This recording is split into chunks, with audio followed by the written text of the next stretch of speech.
ನಮಸ್ಕಾರ ರೀಪ್ಪ. ನಿಮಗೂ ಹಿಂಗೆ ಆಕತ್ತನ ಮಕ್ಕಳಿಗೆ ಆರೋಗ್ಯವಾಗಿರುವಂಥ ಫುಡ್ ಕೊಡ್ಬೇಕಂತ ನಿಮ್ಮ ತಲೆಯಾಗಿರ್ತೈತಿ. ಬಟ್ ಮಕ್ಕಳು ಅದು ಬೇಡ ಇದು ಬೇಡ ಅದು ಬೇಕು ಇದು ಬೇಕು ಅಂತ ಭಾಳ ಹಠ ಮಾಡ್ತಿರ್ತಾರೋ. ನಿಮ್ಮ ಲೈಫ್ನಾಗೂ ಹಿಂಗೆ ಆಗೈತೇನು? ಮತ್ತೆ ಹಂಗಾದ್ರೆ ಬರ್ರಿ, ನಾನು ನಿಮಗೆ ಇವತ್ತೊಂದು ಸ್ಪೆಷಲ್ ಆಗಿರುವಂಥ ರೆಸಿಪಿ ತೋರಿಸ್ತನು. ಆರೋಗ್ಯಕ್ಕೆ ಆರೋಗ್ಯನೂ ಇರ್ತೈತಿ ಮತ್ತು ಮಕ್ಕಳಿಗೆ ಭಾಳ ಟೇಸ್ಟ್ ಅನ್ನಿಸ್ತೈತಿ. ನನ್ನ ಮಗಳಂಗೆ ನಿಮ್ಮ ಮನೆಯಾಗ ಯಾರೇ ಸ್ಪ್ರೌಟ್ಸನ್ನ ಹೇಟ್ ಮಾಡೋರು ಇದ್ರಪ್ಪ ಅಂತಂದ್ರೆ ಈ ರೆಸಿಪಿ ಬಿಲ್ಕುಲ್ ನಿಮ್ಗೆ ನೋಡ್ರಿ. ಯಾಕಪ್ಪ ಅಂತಂದ್ರೆ ಮಕ್ಕಳ ಆರೋಗ್ಯನ ನಾವು ಟೇಸ್ಟಿಂದನೇ ಗೆಲ್ಬೇಕು. ಅವಕ್ಕೆ ಇದು ಚಲೋ ಇದು ಕೆಟ್ಟ ಅಂತ ಗೊತ್ತಿರಂಗಿಲ್ಲ. ರುಚಿ ರುಚಿ ಇತ್ತಂದ್ರೆ ಸುಮ್ಮ ತಿಂದು ಬಿಡ್ತಾವೆ. ಸೊ ಅದನ್ನು ಹೆಂಗೆ ಮಾಡೋದು, ಅವ್ರ ಮನಸ್ಸನ್ನು ಹೆಂಗೆ ಗೆಲ್ಲೋದು ಅಂತ ಹೇಳ್ತೇನೋ. ಅದಕ್ಕಿಂತ ಮುಂಚೆ ನಿಮಗೆಲ್ಲರಿಗೂ ನನ್ನ ಚಾನಲ್ ಝೀರೋ ಆಯಿಲ್ ಕುಕ್ಕಿಂಗಿಗೆ ಸ್ವಾಗತ ರೀಪ್ಪ. ನೀವು ಮಾಡೋ ಎಲ್ಲ ಅಡುಗೆನೂ ಎಣ್ಣೆ ಇಲ್ಲದೆ ಹೆಂಗೆ ಮಾಡೋದು ಮತ್ತು ಟೇಸ್ಟ್ ಒಳಗೆ ಚೇಂಜ್ ಆಗ್ಲಾರ್ದೆ ಹೆಂಗೆ ಮಾಡೋದು ಅಂತ ನಾನು ನಿಮಗೆ ತೋರಿಸ್ತನು. ಹೆಂಗದು ಗೊತ್ತಾಗಬೇಕಾರೆ ಫಸ್ಟ್ ನೀವು ನನ್ನ ಚಾನಲ್ನ ಸಬ್ಸ್ಕ್ರೈಬ್ ಮಾಡ್ಕೋಬೇಕು, ಬೆಲ್ ಐಕಾನ್ ಮೇಲೆ ಕ್ಲಿಕ್ ಮಾಡಿರಿ ಮತ್ತು ಈ ವಿಡಿಯೋನ ಕಡಿ ತನಕ ನೋಡ್ರಿ, ಯಾವಾಗ ನಿಮಗೆ ಗೊತ್ತಾಗ್ತೈತಿ.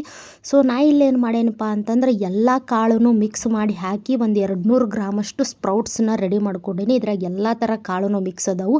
ಯಾಕಂದ್ರೆ ಒಂದೊಂದು ಕಾಳದ್ದು ಒಂದೊಂದು ಬೆನಿಫಿಟ್ ಇರ್ತೈತಿ. ಅದಕ್ಕೆ ಇಲ್ಲಪ್ಪ ಅಂದ್ರೆ ನೀವು ಒಂದೇ ಥರ ಕಾಳದೂ ಸ್ಪ್ರೌಟ್ಸ್ ಮಾಡ್ಕೋಬೋದು. ಇದಕ್ಕೊಂದು ಮಸಾಲೆ ರೆಡಿ ಮಾಡ್ಕೊಂಡು ಬಿಡೋನು. ಇದಕ್ಕೆ ಬೇಸಿಕ್ ಮಸಾಲೆಗಳು ನಾವೆಲ್ಲ ಬಿರಿಯಾನಿ ಅಥವಾ ಪಲಾವ್ ಮಾಡೋಕ್ಕೆ ಏನು ಬೇಸಿಕ್ ಇಂಗ್ರೀಡಿಯೆಂಟ್ಸ್ ಯೂಸ್ ಮಾಡ್ತೀವಲ್ಲ ಅದನ್ನು. ಬಟ್ ಇದಕ್ಕೊಂದು ಮಸಾಲ ಪೇಸ್ಟ್ ರೆಡಿ ಮಾಡ್ಕೊಂಡ್ಬಿಡೋನು. ಇದು ಭಾಳ ಇಂಪಾರ್ಟೆಂಟ. ಇದಕ್ಕೆ ಏನು ಮಾಡತ್ತೇನಪ್ಪ ಅಂತಂದ್ರೆ ನಾವು 1 ಗ್ಲಾಸ್ ಅಕ್ಕಿಗೆ 1 ಚಮಚದಷ್ಟು ಇಲ್ಲೇ ಕೊರಿಯಂಡರ್ ಸೀಡ್ಸ್ ಅಥವಾ ಧನಿಯಾ ಅಥವಾ ಹವೇಜ್ ಅಂತ ಏನಂತೀವಲ್ಲ ಅದನ್ನು ಹಾಕ್ಕೊಳತ್ತೀನಿ. ಮತ್ತು 1 ಮುಷ್ಟಿಯಷ್ಟು ಪುದೀನ, 1 ಮುಷ್ಟಿಯಷ್ಟು ಕೊತ್ತಂಬರಿ. ಇದನ್ನು ನೆನಪಿಟ್ಕೊರಿ. ಇಂಗ್ರೀಡಿಯೆಂಟ್ಸ್ ಕ್ವಾಂಟಿಟಿ 1 ಗ್ಲಾಸ್ ಅಕ್ಕಿಗೆ ಇಷ್ಟು ಹಾಕಿದ್ರನ್ನ ಟೇಸ್ಟ್ ಬರ್ತೈತಿ. ಆಮೇಲೆ ಇಲ್ಲಿ 2 ಚಮಚದಷ್ಟು ಒಣಗಿದ ಕೊಬ್ಬರಿನ ಹಾಕ್ಕೋಬೇಕು. ಅಂದ್ರೆ ಇದು ಭಾಳ ಮಸ್ತ್ ಟೇಸ್ಟ್ ಇರ್ತೈತಿ. ಹಸಿ ಕೊಬ್ಬರಿ ಹಾಕ್ಕೋಬೋದು, ಬಟ್ ಬೇಗನೆ ರೈಸ್ ಕೆಟ್ಟು ಬಿಡ್ತೈತಿ ಅದಕ್ಕೆ. ಆಮೇಲೆ ಇಲ್ಲಿ 1 ಚಮಚದಷ್ಟು ನಾನು ಹಸಿ ಖಾರ ಹಾಕ್ಕೊಳತ್ತೇನೆ. ಅಂದರೆ ಜಸ್ಟ್ ಏನಪ್ಪ ಅಂದ್ರೆ ಹಸಿ ಮೆಣಸಿನ್ಕಾಯಿನ ಕುಟ್ಟಿದ್ದು ಹಾಕ್ಕೊಳತ್ತೇನೆ. ನಿಮ್ಗೆ ಇನ್ನೊಂದು ಸ್ವಲ್ಪ ಖಾರ ಬೇಕಾಯ್ತು ಅಂದ್ರೆ ನೀವು ಜಾಸ್ತಿ ಹಾಕ್ಕೋಬೋದು. ಆಮೇಲೆ ನಾನು ಇಲ್ಲಿ ಸ್ವಲ್ಪ ಮೊಸರು ಹಾಕ್ಕೊಳತ್ತೇನೆ. ಆ್ಯಕ್ಚುಲಿ ಅದನ್ನ ಹಂಗೆ ಕರ್ಡ್ ಮಾಡೋಕ್ಕಿಟ್ಟಿದ್ನಿ, ಅದು ಆಗಲಿಲ್ಲ. ಯಾಕಂದ್ರೆ ತೆಂಗಿನಕಾಯ್ದು ಭಾಳ ತೆಳುವಾದಂಥ ಮೊಸರು ರೆಡಿ ಆಗಿಬಿಟ್ಟಿತ್ತು. ಇನ್ನು ಇದನ್ನು ರುಬ್ಕೊಂಡು ಬಂದೆ ಈ ರೀತಿ ನುಣ್ಣಗೆ ರುಬ್ಕೋಬೇಕು. ನುಣ್ಣಗೆ ರುಬ್ಕೊಂಡ್ರೆ ಇದು ಟೇಸ್ಟ್ ಭಾಳ ಮಸ್ತ್ ಬರ್ತೈತಿ. ಇನ್ನು ಒಂದು ಕುಕ್ಕರ್ ಇಟ್ಕೊಂಡೆ. ಕುಕ್ಕರ್ ಸ್ವಲ್ಪ ಬಿಸಿ ಆದಮೇಲೆ ಎಲ್ಲ ಬೇಸಿಕ್ ಮಸಾಲೆಗಳನ್ನು ಅದ್ರಾಗ ಹಾಕಿ ಚಂದಂಗಿ ಘಮ ಬರೋವರೆಗೂ ಫುಲ್ ರಾ ಸ್ಮೆಲ್ಲೆಲ್ಲ ಹೋಗೋವರೆಗೂ ಚಂದಂಗೆ ಏನು ಮಾಡ್ಕೋಬೇಕಪ್ಪ ಅಂತಂದ್ರೆ ಅವ್ರನ್ನ ಹುರ್ಕೋಬೇಕು.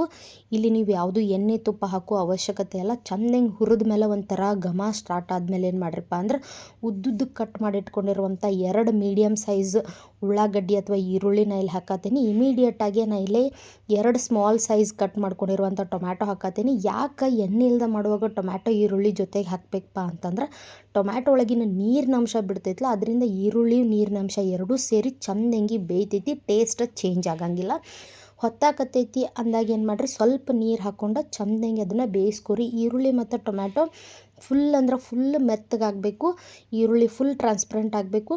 ಪ್ರೊಸೀಜರ್ ಒಳಗೆ ಏನೂ ಚೇಂಜಸ್ ಮಾಡುವಂಗಿಲ್ಲ. ಜಸ್ಟ್ ಎಣ್ಣೆ ತುಪ್ಪ ಇಲ್ಲದೆ ಮಾಡ್ತೇವೆ ಅಷ್ಟೆ.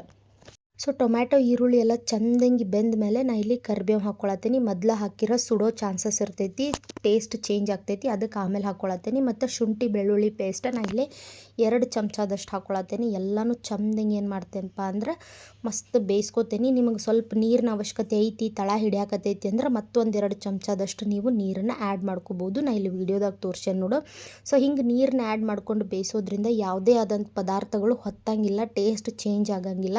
ನಾರ್ಮಲಾಗಿ ಎಣ್ಣೆ ತುಪ್ಪ ಹಾಕಿ ಮಾಡಿದಾಗ ಏನು ಟೇಸ್ಟ್ ಬರ್ತೈತಲ್ಲ ಅದ ಬರ್ತೈತಿ. ಸೊ ಇದೆಲ್ಲ ಚಂದಂಗೆ ಫ್ರೈ ಆದಮೇಲೆ ಕುದ್ದ ಮೇಲೆ ಏನು ಮಾಡ್ಬೇಕಂದ್ರೆ ಆಲ್ರೆಡಿ ಏನು ಪುದೀನ ಅದು ಹಾಕಿ ಮಸಾಲೆ ರೆಡಿ ಮಾಡಿ ಇಟ್ಕೊಂಡಿರ್ತೀವಲ್ಲ ಅದನ್ನು ಹಾಕತ್ತೀನಿ. ಸ್ವಲ್ಪ ಮಿಕ್ಸರ್ ತೊಳೆದಿದ್ದು ನೀರನ್ನು ಅದ್ರಾಗನ ಹಾಕಿ ಇದು ಫುಲ್ ಹಸಿ ವಾಸನೆ ಹೋಗೋವರೆಗೂ ಇದನ್ನು ನಾವು ಬೇಯಿಸ್ಕೋಬೇಕಾಗ್ತೈತಿ. ಯಾಕಂದರೆ ಎಲ್ಲನೂ ಹಸಿದನ್ನು ಹಾಕೇವಿ, ಯಾವುದು ಹುರಿದಿಲ್ಲ. ಅದಕ್ಕಾಗಿ ಫುಲ್ ಹಸಿ ಸ್ಮೆಲ್ ಎಲ್ಲ ಹೋಗೋವರೆಗೂ ಚಂದಂಗೆ ಕುದಿಸ್ಕೋಬೇಕು. ಇಲ್ಲಾಂದ್ರೆ ಅದು ಘಾಟ ತಿನ್ನುವಾಗ ಬಾಯಿಗೆ ಬರ್ತೈತಿ, ಆವಾಗ ಟೇಸ್ಟ್ ಅನ್ಸಂಗಿಲ್ಲ.